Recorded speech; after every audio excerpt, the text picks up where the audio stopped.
காதல் பொல்லாதது, ஒரு காவல் இல்லாதது.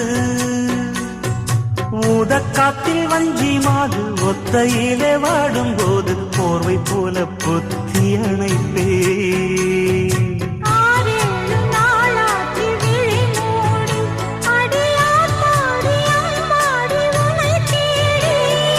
நீதானே மானே என் இளஞ்சோடி, உனை நீங்காது என்றும் என் உயிர் நாடி.